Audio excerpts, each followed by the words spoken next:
everybody.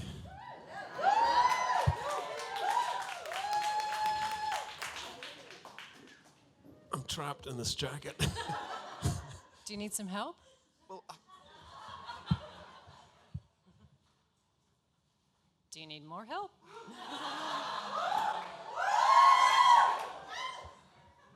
sorry, I'm just pandering. I'm sorry. I might leave my clothes on if that's all right. Congratulations, Sting, Thank on you. completing a new album. It's called 57th and 9th. It comes out November 11th. And I'd love to start by talking about the significance of the title. What's special about this New York address, 57th and 9th? I love to walk to work. It's one of my great privileges to walk from my home up on the west side to my studio, which is in Hell's Kitchen. And on the way from the west side to Hell's Kitchen, you have to cross 57th Street. As you all know, it's a very busy thoroughfare with two-way traffic, so you're forced to stop. You have to stop, otherwise the taxis will kill you. So I would use that stop, just a minute, waiting for the little green man to say go, to kind of assess what was going on in my life. You know, the work I was doing, take stock of my life generally, and feel grateful for my work, grateful for my grateful for my whole life, grateful for this wonderful city. It was a kind of meditation point, and I do the same on the way back home. So that became my little landmark in the process.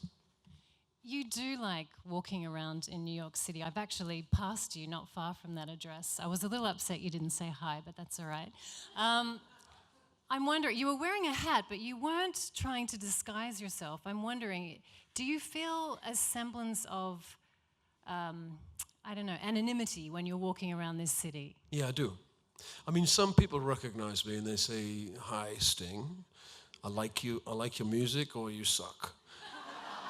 And I like that. I like that. You know, New Yorkers have a great self-esteem that they're not made uncomfortable by celebrity, so they'll have a conversation with you or say something to you.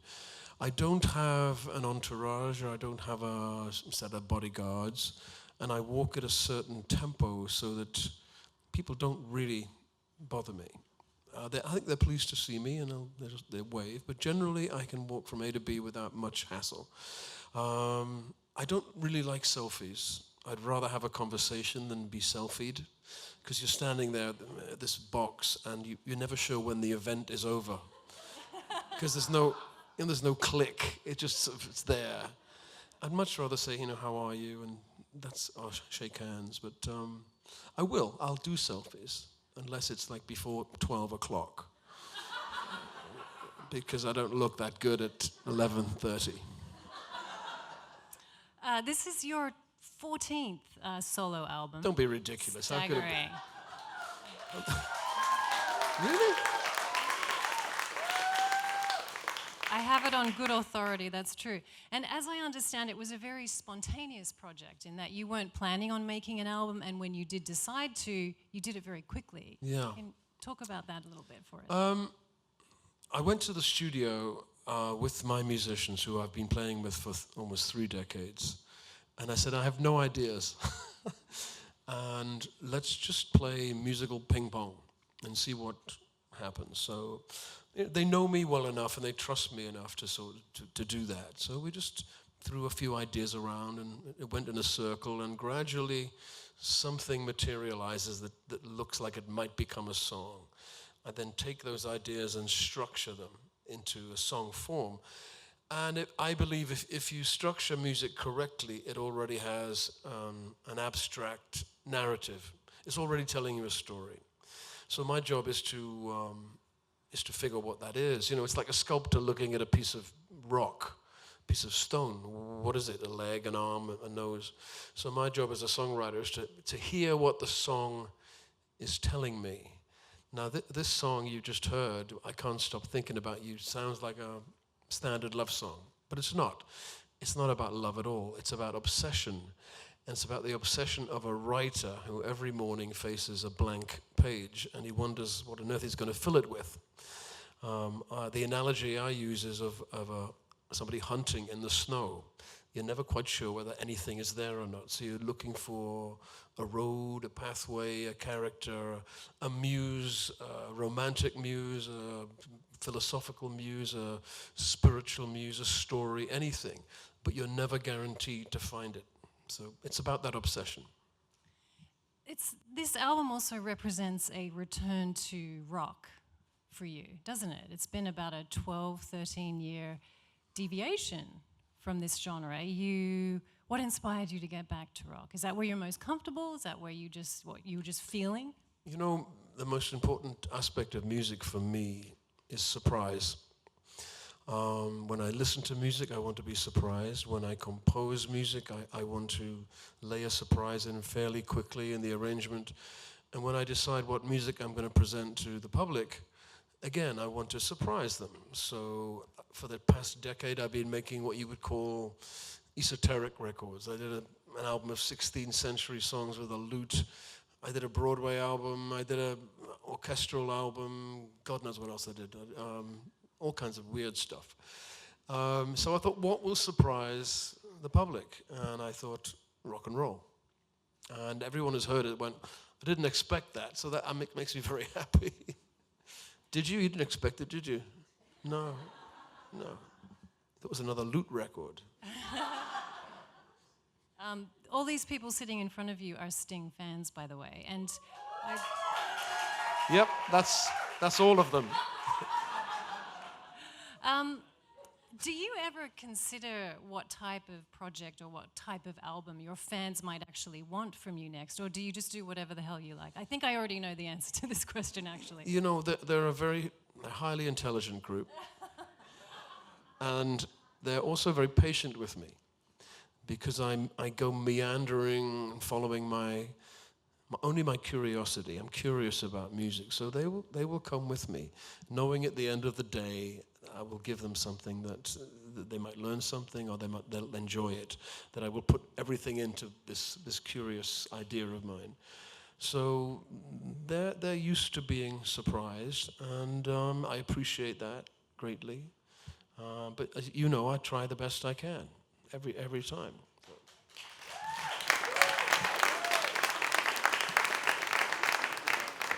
The lead single, which you just talked about, I Can't Stop Thinking About You, is currently the third most played song on AAA radio. Congrats. You already talked about that being about looking for your muse. And if you do listen to more of the lyrics in that song, you reference the cold weather a lot in this. Is it true that you wrote a lot of this album outside in the cold? Okay. Yes, it is true. This album was made under artificial pressure. First of all, I said I was going to make it within 3 months. Normally I have a open-ended, can take as long as it takes. It actually took 10 weeks. I also decided that when I was writing lyrics, I would put some pressure on myself. So I sat on my terrace in the freezing cold, overlooking Central Park with a coat and a cup of coffee, and I wouldn't allow myself in the house until I'd finished the lyric. It worked. I spent a whole weekend. I wrote 4 songs in one weekend. Any Freezing frostbite? my butt off. Outside, yeah. Any frostbite? A little frostbite. Yeah, it's fine. It's worth it. I want to talk about another song on your album. We heard a little bit of it when you were walking up on stage. It's called 50,000. It's very uplifting. I'm going to read the first verse. Another obituary in the paper today. I was being sarcastic when I said it was uplifting. One more for the list of those who've already fallen. Another one of our comrades is taken down, like so many others of our calling. It's been a gloomy year for seasoned rock musicians, hasn't it? Yeah, we lost some of our cultural icons. I lost some friends. Let's talk about David Bowie, talk about Prince, talk about Alan Rickman is not a rock star, but a dear friend of mine. Glenn Frey from the Eagles, Lemmy from Motorhead.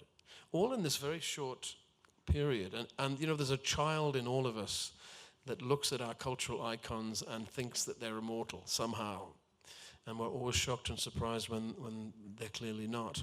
So in many ways, it makes all of us accept or at least deal with our own mortality, and that I'm no different. I've also been a rock star. I've also been up there in the lights in front of not only 50,000 people, 100,000 people, 250,000 people, 500,000 people. And that's a very difficult position to explain to someone who hasn't been there. It can be very dangerous. It's a dangerous feeling. You can feel empowered. You can feel godlike. You know, you're the only one up there with the light shining on you. They're singing your songs back to you. So you need some perspective on that. And I think I have it. But it's like a drug. It's like a very powerful drug, and you need to be very careful psychologically that you don't take it too seriously. I think some people here probably think you are godlike. No, I'm not. That does sound like an enormous amount of pressure. Another song on your album, One Fine Day, it deals with climate change. I don't know if you've been following the election. I assume that you have. Some people think that climate change is something that has been largely ignored during the election. Have you been following it? Do you have any specific concerns? I'm fascinated by this election, but I'm British. I can't really have an opinion. You know what my opinion is. I don't need to give it to you. You know what? Every day I pray that the climate skeptics are right. I want them to be right. That all the scientific evidence to the contrary is wrong. I would love it. I'd love us just to carry on the way we're doing. I suspect, though, it's the other way around. You know, William Blake, the English poet, has a phrase. He said, "A man who persists in his folly will become wise." Now, a species who persists in its folly, like us, will become wise one day. But I hope it's not too late. So I think the window is closing, and we need to wake up. So any politician who says climate change is a hoax, fucking wake up, please.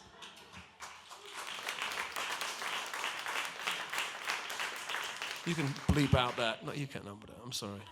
This is live, darling. Yeah, live, yeah. I brought with me some fun facts from my friends at Spotify, and I wanted to share them with you. I think you'll enjoy them. 2.7 million people stream your music each month, which is great. About 30% of your listeners are under the age of 27.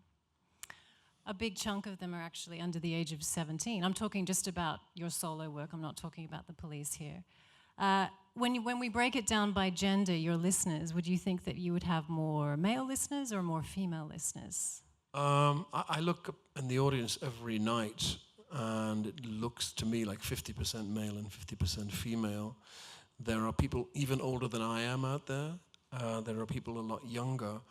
That pleases me because I've never really had a desire to be a cult artist. I think music is a unifying social event, so attracting all kinds of people to my event is something that makes me very happy. So this looks like pretty 50%. And no, there's no one older than me there. But anyway, I see one. Sorry, I'm not going to point you out. I'm so sorry. Sorry. You look great. Well, 63% of your listeners on Spotify are actually guys. Guys? Yep, and 37% are women. And this is my favorite little factoid I want to share with you. If we took all the streams that you've amassed on Spotify and if we played all those songs back to back, continuously, guess how many years Sting's music would play continuously? Does anyone want to guess? Throw out a number.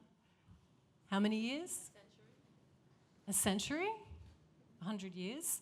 Actually, 2,035 years. I find that hard to believe, actually. 2,000. I found it hard to believe myself. Really? But I broke it down. I sat around with a bunch of Spotify people. We did the math, and it totally checks out. 2,035 years. You know, I got an award last week in London for Every Breath You Take being played 13 million times on American radio, just the United States. And that adds up to 100 years of continuous play on one radio station 24/7. It's a pretty boring radio station, but you get what I mean. But it's remarkable. But you know something? That kind of statistic and that kind of flattery is not as good as what I get almost every day when someone comes up to me and says, you know, Sting, I fell in love to one of your songs. Or my wife and we got married with one of your songs playing. Or when we brought our first kid home from the hospital, your song was on the radio. Or we buried Uncle Charlie to one of your songs. That to me means by accident you've created the emotional soundtrack to people's lives, the landscape of their memories. That's really important work. And I'm always nourished when I hear that, more than I am than these outrageous statistics. I'm so sorry I couldn't impress you. I tried. I'm happy about them, but the real praise comes from the people in the street saying that kind of thing. You know, your song meant this to me. Sure. You are a grandfather. You have 4 grandkids, and in the beginning of next year, you are going to become... I'm going to have 6, yeah. You'll have 6 grandchildren. What do you like about being a grandfather? Do you know, stupidly, I have 6 children. I never anticipated that I would be a grandfather. I was so wrapped up in being a rock star, I didn't think that I would ever be a grandfather. But having it presented to me as a fait accompli, I have to say, it suits me. You know, I can dandle them on my knee and coo-choo and, you know, and even feed them. I could change them if I had to, because I remember how it's done. But I don't have to. As soon as they get fractious, I could just pass them back, which is even nicer. But I think I'm probably a better granddad than I was a dad, probably, maybe. You now produce your own wine. I do. It's produced on your country estate in Tuscany, Italy. One of the bottles is called Message in a Bottle, very apt. Another, Sister Moon. What do wine and music have in common? That's an interesting story. I did some research into the history of winemaking, and it began in the Middle East. It began where they're fighting terrible wars at the moment. But the development of wine growing and the development of language are absolutely linked. And you can follow this path from the Middle East up north and all the way around. Which shouldn't surprise us. You know, you have a glass of wine, you start telling stories, you start getting a little loose, you start listening, you start telling jokes. That's language. Songs come about in much the same way. So there is a link. There is a link between storytelling and wine and singing. And it's a joyful thing to do. I think that's a great point for us to wine. Let's just kick it over to the audience. I know your fans have some questions for you. Hello, over here. Hi, love. My question is, what is your pre-show ritual? My pre-show ritual. I have a wonderful singer called Joe Laurie, who is, it's wrong to call her a backing vocalist, but she supports me vocally. And she is a doctor of music. She's very erudite. She knows, she knows all about the larynx and how it works. And she puts me through these maybe 20, 25 minutes of vocal exercises that we do together. And they're quite difficult. And since we've started to do that over the last 7 years, I don't think I've canceled a show or had a sore throat. So she's really helped me a great deal. So it's a kind of ritual that I enjoy very much, and I go on there and my voice, the voice is a muscle. If you don't warm it up, you can get into trouble. So it's an athletic performance. So Joe Laurie's really helped me. Thank you. Hey Sting, thank Hi. you for being here. Does your writing process change when you're writing for a smaller rock band versus a larger rock band with lots of instruments? As I said before, the creative process is very elusive. You almost have to trick it to catch it. So my method is always to completely change my methods every time I do it. Sometimes I will write lyrics first. Sometimes I will write music first. Sometimes I'll be very prepared. Sometimes I'll be very unprepared. Sometimes I'll use a different set of musicians just to to find something different. There's no one way of writing a song or creating an album. You have to try as many different angles because you're trying to catch a very elusive thing, which is very mysterious to me. I still don't understand the process. I'm not sure I ever will, but I'm always grateful when I actually succeed. The best moment of songwriting is when you finish one. All the endorphins kick in for that moment, and you feel very happy for about 20 minutes, and then you go, where's the next song? So. Hi, Sting. Hi. Hi. I wonder, is there any artist you would like to collaborate with? Who I haven't collaborated with, I want to. You want to? Well, you know, I've had the great privilege of just meeting people who I admire, other musicians, people who've been my heroes, for example, like Stevie Wonder, for example, and having a rapport with them, and then saying, "Oh, let's do something together. Let's make a song." So that keeps happening, and there's no reason why it wouldn't keep happening. But I'm not stalking anybody at the moment, you know, if that's what you mean, to collaborate with. But it just does happen by accident, and I'm happy it does. So I'm just waiting for Taylor Swift to come and, you know.